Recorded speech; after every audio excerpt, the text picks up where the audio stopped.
Berjumpa lagi dengan Albarak. Kita lanjutkan cerita Budak Bayangan.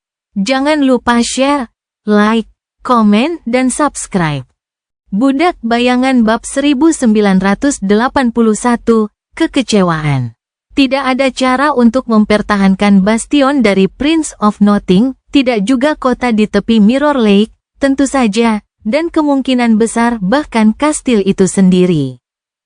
Sebagai seorang ahli strategi, Morgan cukup mahir dalam mengevaluasi kekuatan musuh dan kekuatannya sendiri, oleh karena itu, dia tahu bahwa pihaknya kurang. Meraih kemenangan tampaknya bukan hasil yang realistis. Kemungkinan besar dia tidak dikirim ke sini untuk meraih kemenangan. Memberi ayahnya cukup waktu untuk mengalahkan Kisong tampaknya lebih mungkin menjadi tujuannya. Jadi, Morgan telah melakukan dua hal setelah kembali ke bastion dari Rivergate. Pertama, dia mengklaim benteng itu untuk dirinya sendiri agar dapat mengendalikannya. Kedua, ia pergi ke sebuah ruangan bawah tanah luas yang tersembunyi jauh di bawah kastil.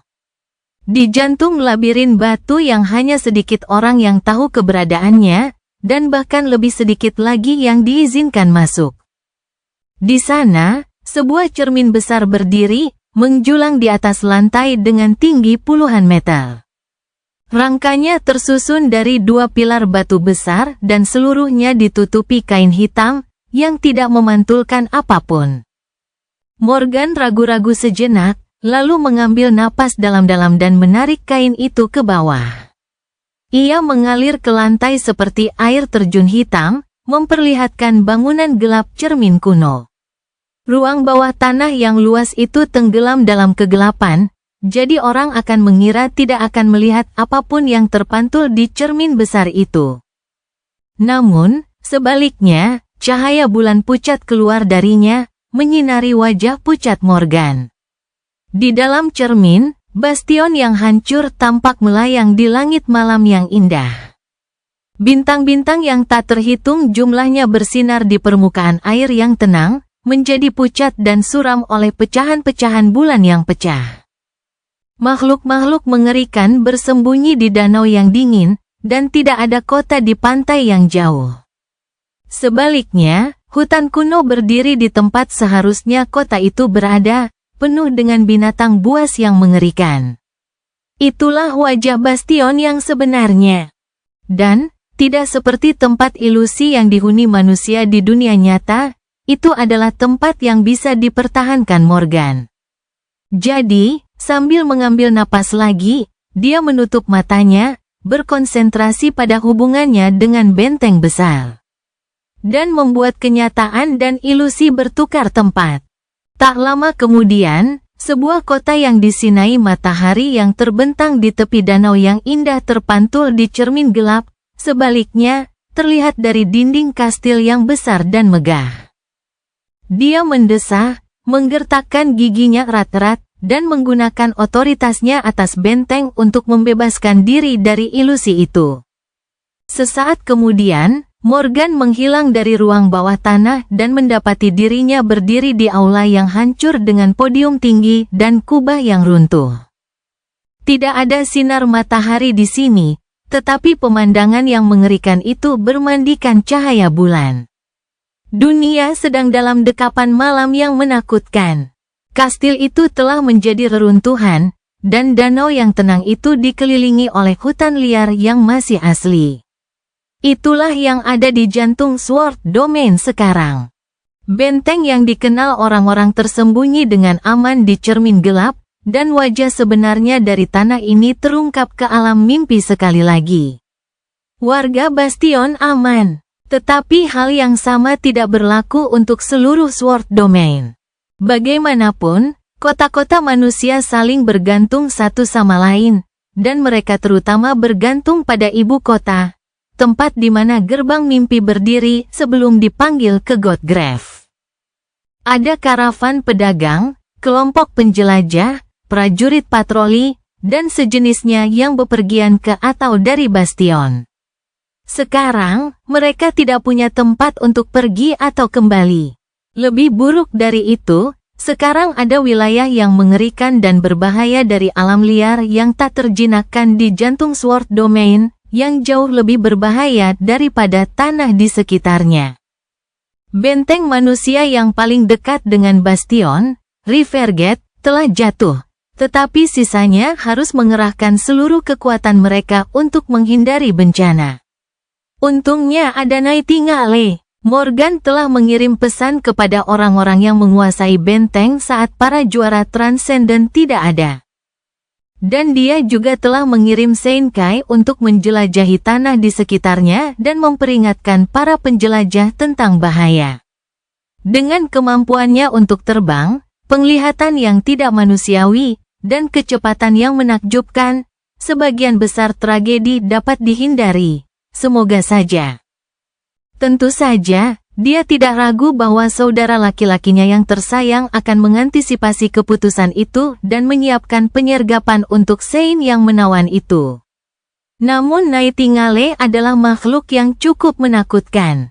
Morgan yakin bahwa dia akan menyelesaikan misinya hidup-hidup, terutama setelah diperingatkan tentang bahayanya. Tetapi meskipun tidak ada cara untuk memperingatkan seluruh Sword Domain tentang pelepasan Bastion yang sebenarnya dari cermin, hal itu tetap harus dilakukan. Morgan punya beberapa alasan untuk memanggilnya kembali ke dunia nyata. Pertama dan terutama, tentu saja, melindungi kota yang padat penduduk. Atau lebih tepatnya, mencegah saudaranya menggunakan kota itu sebagai sandera. Sekarang kota itu telah digantikan oleh hamparan hutan yang gelap dan mengerikan. Morgan dapat berkonsentrasi untuk mempertahankan kastil yang hancur dan memanfaatkan danau itu untuk keuntungannya. Tentu saja, akan jauh lebih baik jika Mordred tidak menjadikan seluruh House of Night sebagai wadahnya dalam hal itu. Namun, ada makhluk-makhluk di danau itu yang bahkan akan membuat Transcendent Nightwalker ragu. Belum lagi Morgan memiliki Naif, Aether, dan Bloodwave di sisinya. Keduanya datang dengan persiapan untuk pertempuran di Mirror Lake. Keuntungan kedua adalah hutan itu sendiri, yang tidak kalah mengerikan dari kedalaman danau. Kakaknya harus melancarkan pengepungan dari sana, menanggung beban penuh dari amukan makhluk mimpi buruk yang kuat yang menghuni hamparan gelap yang berkabut. Sayangnya, itu sebenarnya adalah pedang yang memotong dua sisi. Di satu sisi, Mordred harus melindungi dirinya dan kapalnya dari para kekejian itu tanpa henti, yang secara perlahan akan menguras kekuatannya. Di sisi lain, hutan juga akan memberinya persediaan mayat yang hampir tidak ada habisnya untuk diambil.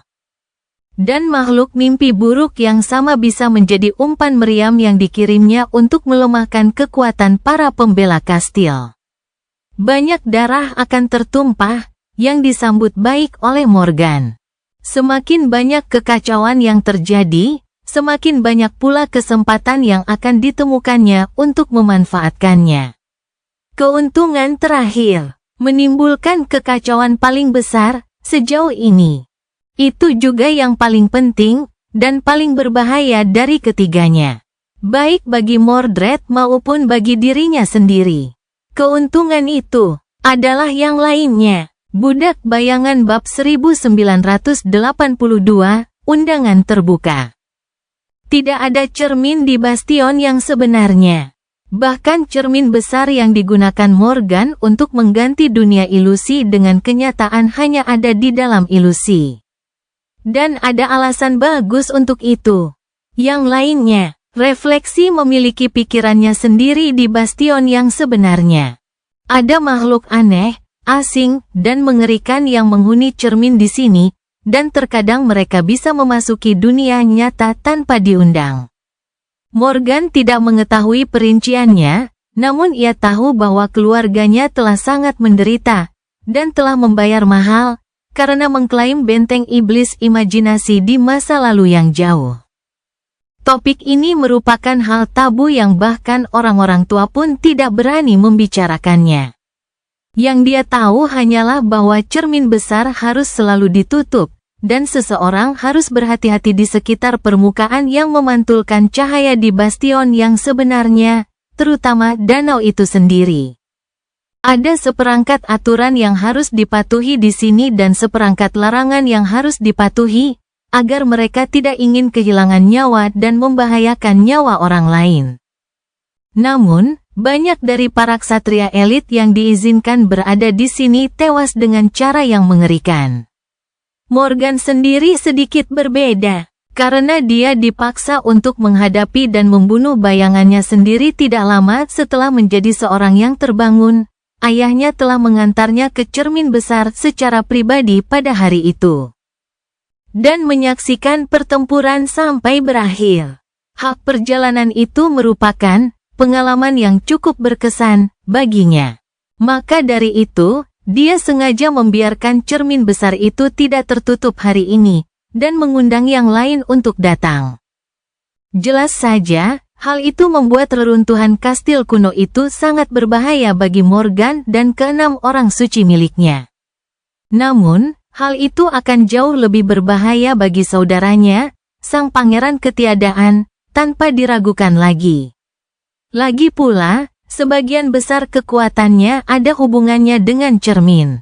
Ia bahkan membawa sedikit mirror domain di dalam jiwanya, sesuatu yang membuat semua upaya untuk mempertahankan posisi yang dibentengi terhadapnya menjadi sia-sia. Karena ia dapat melewati hampir semua benteng dengan mudah dengan melompat di antara pantulan. Namun, bastion yang sesungguhnya adalah salah satu dari sedikit tempat di dunia, satu-satunya tempat, mungkin, di mana otoritas saudaranya atas refleksi tidak akan tetap tak tertentang. Makhluk mimpi buruk yang kuat yang tinggal di hutan merupakan ancaman baginya, tetapi makhluk mengerikan yang tinggal di sisi lain cermin jauh lebih berbahaya. Lagi pula, mereka bisa memasuki wilayahnya, mencegatnya saat ia melompat di antara pantulan, merasakan tatapannya saat ia memata-matai melalui cermin, dan melakukan banyak hal yang tidak dapat dibayangkan oleh Morgan maupun Mordred. Kakaknya harus bertarung melawan hantu cermin sungguhan di sini. Itulah rintangan terbesar yang berdiri di antara dia dan penaklukan bastion. Tentu saja ada beberapa lainnya, seperti susunan rahasia yang diukir ayahnya di reruntuhan untuk melindungi mereka dari musuh klan Valor dan khususnya dari saudara lelakinya yang mengerikan. Atau pedang sentinel yang ditinggalkannya. Atau pengaruh berbahaya dari bulan yang hancur, yang hampir tidak diketahui oleh siapapun. Itulah medan perang mengerikan yang telah disiapkan Morgan untuk menumpuk setiap keuntungan yang mungkin menguntungkannya. Musuh terlalu kuat, jadi dia harus banyak akal dan bersedia mempertaruhkan segalanya. Mudah-mudahan, itu akan cukup untuk menunda kakaknya cukup lama hingga domain Song jatuh. Namun, tentu saja Morgan menginginkan lebih dari itu. Ia memiliki ambisi yang lebih besar daripada sekadar menjadi lawan mainnya. Dia ingin menang. Dia ingin menang dan menghapus rasa malu atas kekalahannya yang menyedihkan di Antartika, sehingga dia tidak perlu memikirkannya lagi dan merasa takut lagi. Bajingan, sambil tersenyum muram, Morgan menaiki tembok benteng yang runtuh dan memandangi danau yang diterangi cahaya bulan. Itu telah terjadi berabad-abad lalu. Peristiwa itu terungkap persis seperti yang diantisipasi Morgan, meskipun dia ingin sekali disangka demikian. Tidak lama setelah bastion yang asli menggantikan kembarannya yang ilusi, Mordred menyerang dari kedalaman hutan yang gelap. Mereka tidak tahu seberapa besar ia dikekang oleh kehadiran yang lain. Tepatnya, tetapi kekuatannya jelas jauh berkurang dibandingkan dengan Rivergate. Ia tampak enggan menggunakan kekuatannya sesering mungkin, seolah waspada terhadap sesuatu. Dan kemahatauannya yang biasa digantikan oleh keraguan. Namun, saudaranya adalah seorang yang jahat, dan dia jelas tidak kekurangan tekad. Pertarungan pertama itu sangat menegangkan dan mengerikan, menguji batas-batas tekad dan ketahanan mental mereka. Danau cermin mendidih saat 3 orang suci yang tersisa dari House of Night. Kapal-kapal milik Pangeran Ketiadaan, dan makhluk mimpi buruk yang mengerikan yang tinggal di kedalaman saling beradu dalam badai kekerasan yang dahsyat. Air danau akan berubah menjadi merah jika tidak dicat hitam oleh tabir malam, dan ombak tinggi menyerang tepiannya. 3 orang suci pemerintah dan Morgan sendiri mempertahankan keempat sisi benteng yang hancur. Dinding yang runtuh bergetar dan berderit, terkadang runtuh menjadi tumpukan puing, dan bangunan gelap dari benteng yang rusak menjulang tinggi di atas mereka seperti batu nisan. Badai kekuatan yang mengerikan dilepaskan, membuat Morgan merasakan momen lega yang langka atas keputusannya untuk menyembunyikan bastion ilusi di cermin besar. Jika dia tidak melakukannya, kerusakan tambahan yang disebabkan oleh pertempuran dahsyat di antara penduduk sipil kota itu tidak akan terhitung. Pertempuran pertama berlangsung cukup lama, tetapi akhirnya menjadi jelas bahwa tidak ada pihak yang mampu meraih kemenangan telak. Tentu saja, Morgan dan para seinnya masih kalah dari musuh dalam hal jumlah, yang merupakan hal yang lucu untuk dikatakan, mengingat musuh mereka adalah seorang pria. Tetap saja, mereka memiliki keuntungan karena menjadi pihak yang bertahan, dan bukan hanya itu. Tetapi juga menjadi pembela benteng yang dirancang khusus untuk melindungi keluarga Valor dari keturunannya yang mengerikan. Terikat oleh ancaman mengerikan dari yang lain dan terikat oleh susunan rahasia yang diukir di dinding kastil kuno. Mordred tidak dapat mengandalkan kekuatannya yang aneh dan tipu daya yang tak ada habisnya. Ia kurang lebih terbatas hanya menggunakan keterampilan dan kekuatan kasar untuk menghancurkan mereka, dan meskipun kekuatannya sama sekali tidak kurang, Morgan dan orang-orangnya sendiri cukup kuat. Malah, beberapa di antara mereka adalah lambang kekuasaan. Morgan, sang putri perang.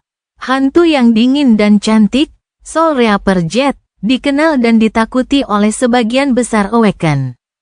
Saint Athena, dibesarkan oleh serigala, dewi perang sejati yang telah memimpin para prajuritnya ke dalam pengepungan tanpa harapan di Forgotten Shore, dan menjadi semakin kuat dan heroik sejak saat itu.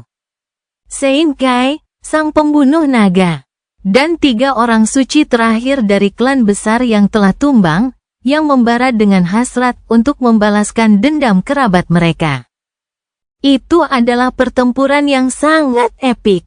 Bahkan, itu adalah jenis pertempuran yang akan dinyanyikan orang-orang berabad-abad kemudian. Hanya saja sayang tidak ada seorang pun yang menyaksikannya, dan menceritakan kisahnya.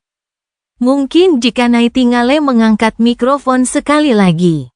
Budak Bayangan bab 1983, terkepung.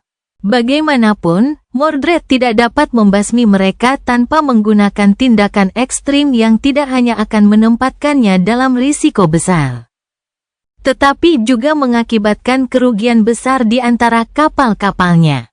Dan belum waktunya untuk itu. Jadi akhirnya dia memilih mundur. Menyaksikan para Leviathan mengerikan itu muncul kembali dan berenang menjauh, Morgan mengembuskan napas lelah dan bersandar pada pedangnya. Mereka tidak menang, tepatnya, tetapi tidak juga kalah. Itu adalah alasan untuk merayakan, namun dia tidak dalam suasana pesta. Dia tahu bahwa pertempuran pertama ini hanyalah permulaan. Pertempuran untuk Bastion belum berakhir, tetapi baru saja dimulai. Tentu saja, sifatnya akan berubah setelah pertumpahan darah malam ini. Ini akan menjadi perang yang menguras tenaga, dan itu benar. Telah terjadi banyak pertempuran sejak saat itu. Morgan dan para seinnya menguasai reruntuhan kastil, sementara Mordred menetap di hutan. Dia harus melawan makhluk mimpi buruk yang tinggal di sana terus-menerus, yang merupakan anugerah bagi Morgan, karena kapalnya telah rusak selama penyerangan di reruntuhan. Dan sekarang semakin terkikis oleh serangan tak berujung dari para kekejian. Namun itu juga merupakan kutukan, karena makhluk mimpi buruk yang sama kemudian akan diambil oleh saudaranya dan dikirim untuk melemahkan para pembela kastil pada gilirannya. Jika ada satu belas kasihan, itu adalah bahwa ia tampak enggan mengendalikan lebih banyak tubuh daripada yang sudah ia kendalikan. Oleh karena itu, jika makhluk mimpi buruk menyerang, bejana transenden dari pangeran ketiadaan tidak ada, dan sebaliknya. Morgan hanya berharap agar saudaranya terkuras habis dan hancur menjadi debu karena harus bertahan hidup dalam semua duel jiwa ini. Sama seperti mereka yang perlahan-lahan dihajar hingga rata dengan tanah. Kekuatan Athena yang luar biasa dan keterampilan memanah Nightingale yang mengagumkan sangat membantunya dalam pertempuran melawan para penghuni hutan yang telah direbut. Sementara Soul Reaper dan para Science of Night sangat diperlukan saat melawan kapal-kapal manusia milik saudaranya. Morgan sendiri telah lama mengabaikan kehati-hatian dan mengerahkan seluruh kemampuannya dalam setiap pertempuran.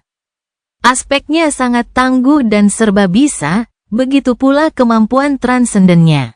Oleh karena itu, dia adalah sosok yang menghancurkan di medan perang, tidak peduli musuh apa yang mereka hadapi. Entah bagaimana, mereka berhasil selamat selama seminggu pengepungan, lalu seminggu lagi. Dalam prosesnya, saudaranya telah mencoba secara diam-diam mengepung bastion dan melancarkan serangan ke benteng domain pedang yang terletak lebih jauh di pedalaman. Sebagai tanggapan, Morgan dan Saint Kai melancarkan serangan ke Night Garden, hampir berhasil mengklaimnya sebelum jatuh ke dalam perangkap yang dipasang untuk mereka di sana oleh Mordred. Perangkap itu adalah makhluk yang dia tinggalkan untuk menjaga benteng besar yang terdampar. Satu pantulan dirinya, benteng. Satu pantulan dirinya, yang biasanya tidak akan menimbulkan ancaman nyata bagi dua orang suci sekuat Morgan dan Kai. Kalau saja bukan karena fakta bahwa refleksi ini adalah Titan tertinggi. Pada akhirnya, mereka tidak berhasil menaklukkan Night Garden, dan nyaris lolos dengan selamat. Namun, mereka berhasil mencegah Mordred mencoba melewati bastion tanpa menghabisi para pembelanya terlebih dahulu. Pengepungan terus berlanjut, dengan kedua belah pihak perlahan-lahan mengamati musuh dan mencari cara untuk menghancurkan mereka. Pengepungan itu berlangsung intens, melelahkan, dan seringkali penuh dengan ketakutan. Namun, bagian yang paling mengerikan dari semuanya adalah yang lain. Morgan tidak tahu bagaimana saudaranya, yang lebih rentan terhadap pengaruh jahat mereka, berhasil tetap hidup dan waras. Namun, itu jelas merupakan tantangan baginya dan para Saint-nya. The Others begitu menyeramkan dan menakutkan karena mereka asing, tidak dikenal, dan tidak dapat diketahui. Asal-usul mereka merupakan misteri, begitu pula sifat mereka. Morgan bahkan tidak tahu apakah mereka benar-benar makhluk, dalam arti sebenarnya dari kata itu, apalagi makhluk hidup. The Others bergerak dan bertindak seperti makhluk yang memiliki kemauan dan bahkan bentuk kesadaran yang menyeramkan, tetapi dia tidak dapat memastikannya. Mereka bisa saja sekadar manifestasi dari suatu kekuatan atau proses misterius yang hanya memantulkan apa yang ada di depan mereka, sehingga menciptakan kesan palsu mengenai maksud dan kecerdasan. Bagian terburuk dari semuanya adalah, tidak seperti makhluk mimpi buruk, makhluk lain bahkan tidak selalu jahat. Kejahatan mengerikan yang mereka lakukan hanyalah akibat dari sifat mereka yang secara inheren asing. Makhluk-makhluk ini tampaknya tidak mengetahui atau mampu memahami konsep-konsep alamiah seperti keinginan seseorang untuk tetap hidup, rasa takut akan rasa sakit, teror akan tubuh dan jiwa seseorang yang dicuri, dimutilasi, dicabik-cabik, atau dikonsumsi. Setidaknya itulah pendapat yang dianut Morgan dan para orang sucinya sekarang, setelah menyaksikan yang lain, dan bahkan berselisih dengan mereka, beberapa kali. Tetapi mereka sama sekali tidak dapat memastikan apapun yang membuat tamu jahat dari cermin real menjadi jauh lebih menakutkan. Selain itu, bahkan melawan mereka adalah cobaan yang mengerikan, karena yang lain tidak mengikuti konvensi kekuasaan yang dianut oleh para makhluk yang terbangun dan makhluk mimpi buruk. Mereka tidak ilahiyah maupun profan. Mereka tampaknya tidak memiliki pangkat dan kelas. Mereka tidak terikat pada satu aspek atau serangkaian kekuatan jahat. Sebaliknya, mereka sama sekali tidak terduga dan tidak dapat diprediksi, membuat setiap pertempuran dengan mereka menjadi peristiwa yang mengerikan. Beberapa dari yang lain secara mengejutkan lemah dan mudah dihancurkan oleh para orang suci. Namun, beberapa memiliki kekuatan mengerikan yang membuat mereka sangat mematikan. Sementara sifat mereka yang aneh membuat penghancuran mereka menjadi usaha yang berbahaya dan sulit. Morgan hampir kehilangan Saint Aether dengan cara itu selama hari-hari awal pengepungan, yang akan menjadi bencana besar, mengingat dialah orang yang paling dekat dengan penyembuh yang dia miliki. Beruntungnya, Nightwalker akhirnya selamat, meski matanya tampak sedikit angker hingga hari ini. Kasihan dia. Morgan sendiri tumbuh dengan mengetahui tentang yang lain dan berhadapan dengan misteri menakutkan tentang keberadaan mereka dari waktu ke waktu. Jadi pertemuan mengerikan ini bukanlah hal baru baginya. Para orang suci pemerintahan pun menanggapinya dengan sangat baik. Tetapi para orang suci malam merasa gelisah.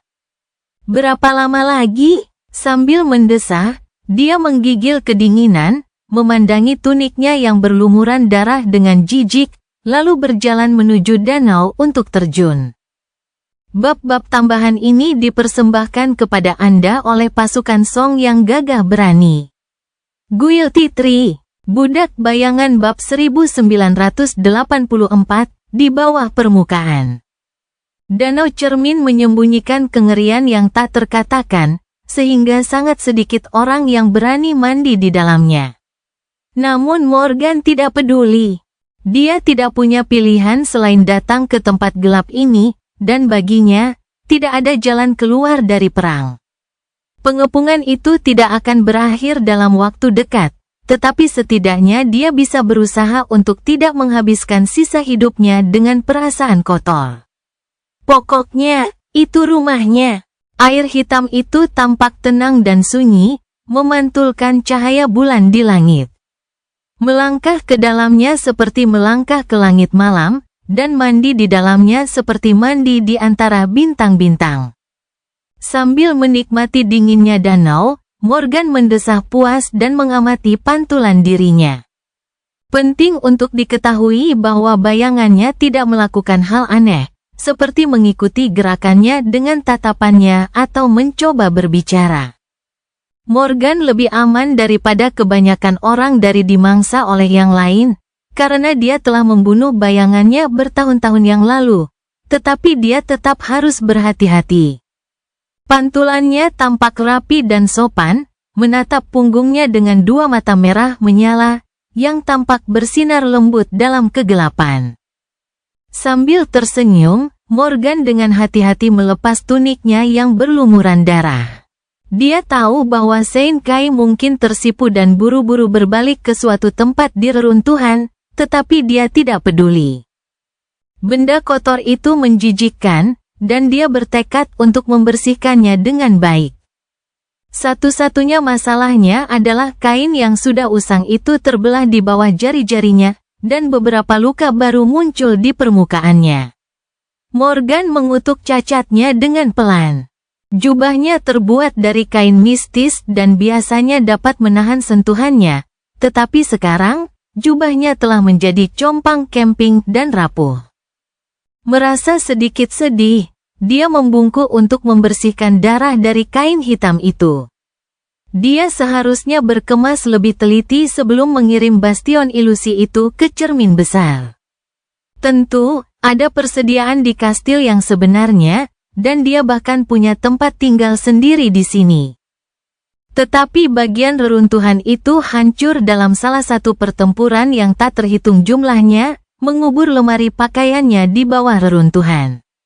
Itu adalah kehilangan yang menyakitkan. Morgan membilas tuniknya dengan cepat, lalu berjalan lebih dalam ke air dingin untuk membersihkan darah dari tubuhnya.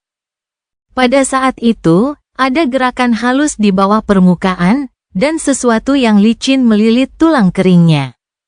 Akan tetapi, alih-alih menariknya ke dalam jurang, daging makhluk mimpi buruk itu malah terbelah dan berdarah, seakan-akan telah melilit sebilah pisau tajam. Morgan mengangkat tangannya dengan acuh tak acuh. Sedetik kemudian, tangannya beriak seperti logam cair dan berubah menjadi tombak panjang, yang menjulur ke bawah dengan kecepatan yang mengerikan dan menembus permukaan danau. Mantra itu berbisik lembut ke telinganya, mengumumkan kematian monster rusak. Morgan tersenyum. Saya rasa kita makan malam saja. Pada saat itu, seseorang terbatuk di belakangnya. Morgan menarik kembali lembingnya yang luar biasa panjang, membiarkannya berubah kembali menjadi tangan manusia, dan tanpa tergesa-gesa menarik kembali tunik basah itu ke tubuh pucatnya. Kali ini, tidak ada potongan baru. Bagus, merasa bersih dan segar, dia berbalik dan berjalan kembali ke pantai. Bicara soal setan, ada Nightingale, berdiri di tepi air dan menatap langit dengan sopan. Dia tidak mendengar langkah kakinya, jadi dia pasti turun dari atas. Morgan pernah berasumsi bahwa Saint Kai akan cukup terbiasa dengan situasi semacam ini sebagai mantan bintang hiburan, tetapi dia anehnya pemalu. Rasa kesopanannya juga lebih baik daripada kebanyakan warisan bangsawan. Yang lucu sekaligus menyedihkan untuk dilihat sebagai yang paling mulia di antara mereka, dan bajingan itu entah bagaimana berhasil terlihat lebih bersih dan lebih rapi daripadanya meskipun. Faktanya Morgan baru saja mandi. Sambil keluar dari air, dia menyisir rambutnya ke belakang dan mencoba menyembunyikan kekesalannya. Apa itu? Nightingale akhirnya melihat ke bawah. Saya melihat ada pergerakan di hutan, Lady Morgan. Tampaknya akan ada serangan lagi segera. Morgan mengerutkan kening. Waktunya tidak menguntungkan. Baik Naif maupun Bloodwave belum pulih dari luka yang mereka terima beberapa hari lalu, bahkan dengan bantuan Aether, itulah sebabnya dia menahan mereka kemarin. Soul Reaper juga anehnya tidak efisien akhir-akhir ini. Entah karena alasan apa, anehnya, dia telah menyelam ke danau untuk memburu makhluk mimpi buruk meskipun kondisinya melemah. Mengapa dia terburu-buru sekali? Mordred biasa memberi jarak pada serangannya, tetapi sekarang, serangannya menjadi lebih sering. Morgan merenungkan masalah itu sejenak. Sesuatu pasti telah berubah di Godgrave. Mereka menerima berita tentang bagaimana perang berlangsung dari waktu ke waktu.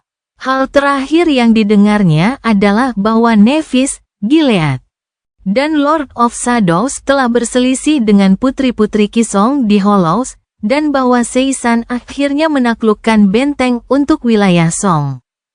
Yang berarti sang ratu sendiri pasti sudah tiba di Godgrave. Kedua pasukan akan segera bertempur. Apakah itu yang menyulut api amarah kakaknya? Apakah dia khawatir dia akan membunuh ayah kita sebelum dia bisa melakukannya sendiri? Itu adalah ketakutan yang tidak masuk akal untuk dipendam. Tetapi sekali lagi, pria itu tidak dikenal memiliki pikiran yang sehat. Sambil mendesah pelan, Morgan melirik ke arah danau, menyadari bahwa rencananya untuk memancing monster transenden yang telah dibunuhnya dan memanggangnya telah hancur. Terima kasih telah memberitahuku, Saint Kai. Tolong kumpulkan sisanya dan bersiap untuk pertempuran. Oh, dan jangan terlalu lama menatap langit, terutama pada pecahan bulan. Dia memanggil kembali baju besinya, meskipun baju besi itu tidak punya waktu untuk memperbaiki dirinya sendiri. Jubah merah tua itu ditenun dari percikan-percikan merah tua, dililitkan di bahunya. Sebuah pedang yang terluka muncul di tangannya. Morgan tersenyum. Paman dan keponakannya memang terluka, tetapi beberapa pembuluh darah Mordred telah hancur cukup parah saat terakhir kali mereka muncul. Jika segalanya berjalan baik hari ini, dia memiliki peluang bagus untuk mengurangi jumlah peluru transenden yang dimiliki saudaranya. Tentu saja, ada pula kemungkinan kehilangan beberapa orang seinnya sendiri. Itu akan sangat disayangkan, tetapi tetap saja, berapa banyak bejananya yang harus kuhancurkan. Dan seberapa mengerikan situasi di Godgrave hingga dia menjadi cukup putus asa untuk menyerbu jiwaku. Matanya yang merah menyala berkilauan dengan cahaya tajam. Morgan terdiam sejenak, lalu mendesah. Saya harap ini terjadi sebelum tunik saya benar-benar rusak. Budak Bayangan bab 1985, Benteng yang Hancur. Malam ini, saudaranya telah memutuskan untuk mencoba sesuatu yang baru. Alih-alih melancarkan serangan serentak dari 4 arah mata angin, ia tampaknya mengumpulkan pasukannya di selatan, tempat tembok kastil yang runtuh paling rusak. Nightingale telah memperhatikan pergerakan di antara pepohonan kuno, namun sayangnya, dia tidak dapat memberitahu mereka lebih banyak tentang apa yang terjadi di hutan gelap tersebut. Salah satu kapal Mordred memiliki aspek yang memungkinkannya menyembunyikan dirinya dari tatapan makhluk hidup. Meskipun demikian, ada cara untuk memprediksi waktu serangan. Morgan sedang melihat garis yang bergeser di mana air menyentuh reruntuhan. Setelah beberapa saat, ada gelombang dangkal, dan danau tampak naik sedikit, menelan lebih banyak batu kuno.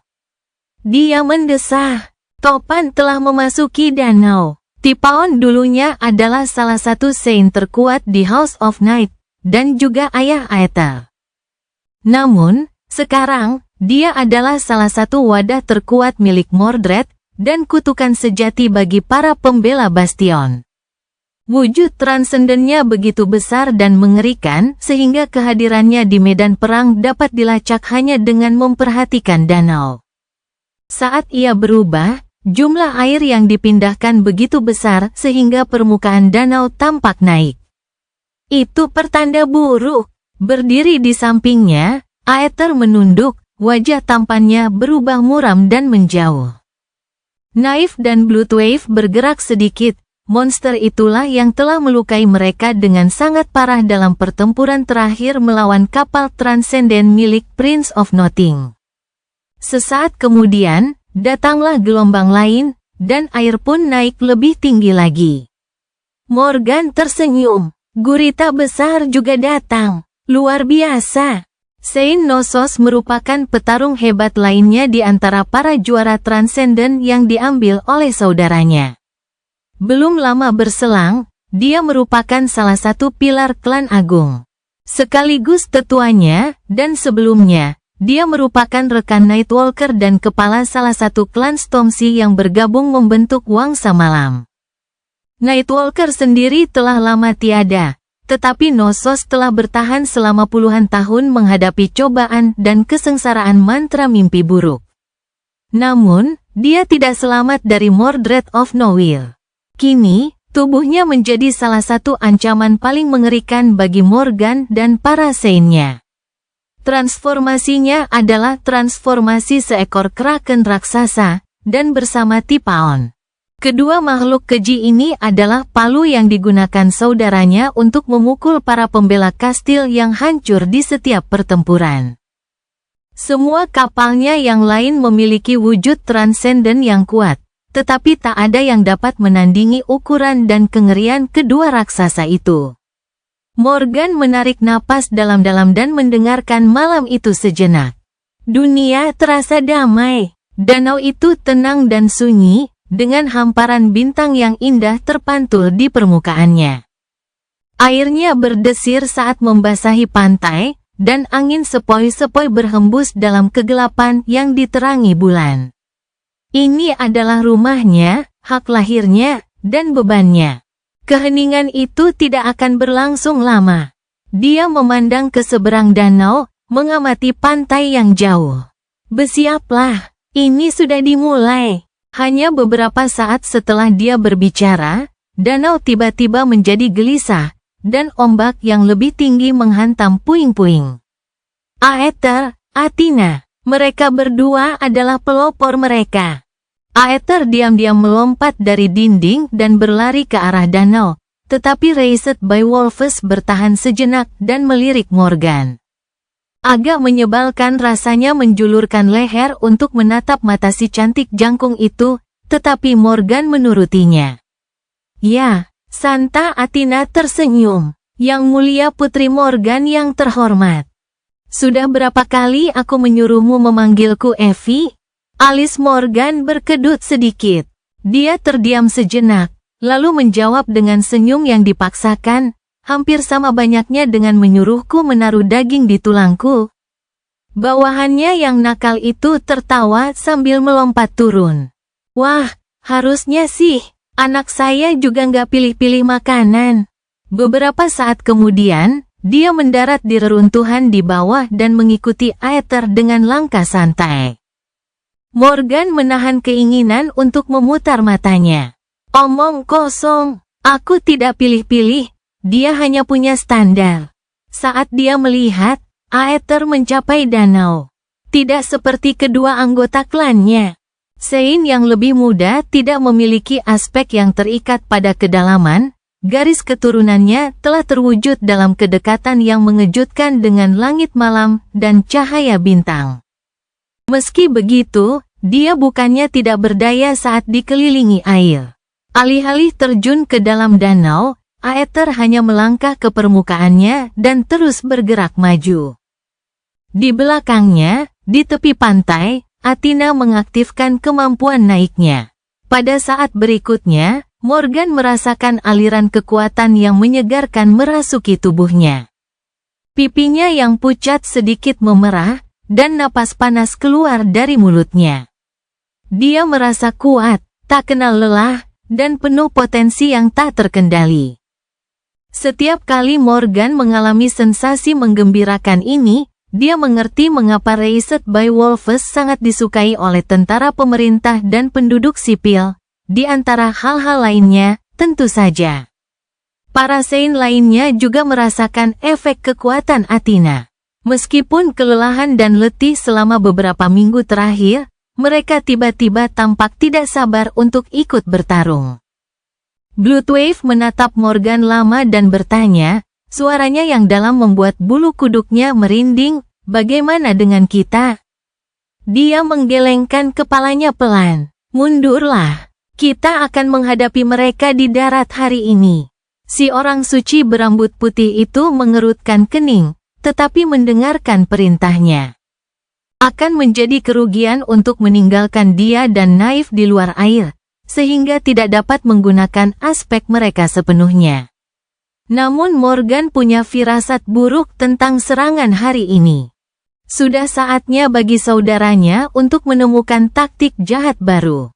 Dan yang lebih penting dari itu, dia juga punya rencana jahatnya sendiri.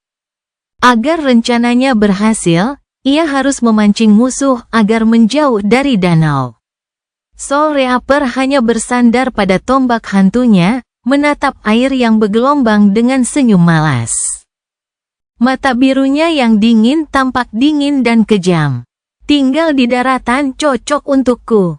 Sungguh perubahan yang menyenangkan. Di belakangnya, Nightingale diam-diam memanggil busurnya dan terbang ke udara, menatap danau dengan saksama. Matanya yang hijau mempesona tampak berkilauan dalam kegelapan, memantulkan cahaya bulan yang pucat. Sesaat kemudian, ekspresinya menegang. Morgan mendesah, tahu bahwa dia tidak akan menyukai apa yang hendak dikatakannya. Apa itu? Sein Kai mendesah, mereka menyeret mayat-mayat di dasar danau, meninggalkan jejak darah di belakang. Dia ragu-ragu sejenak, lalu menambahkan dengan sedikit nada putus asa, Saya pikir kita akan kedatangan lebih banyak tamu hari ini daripada yang kita perkirakan. Cerita bersambung. Jangan lupa share, like, komen, dan subscribe agar tidak ketinggalan cerita selanjutnya.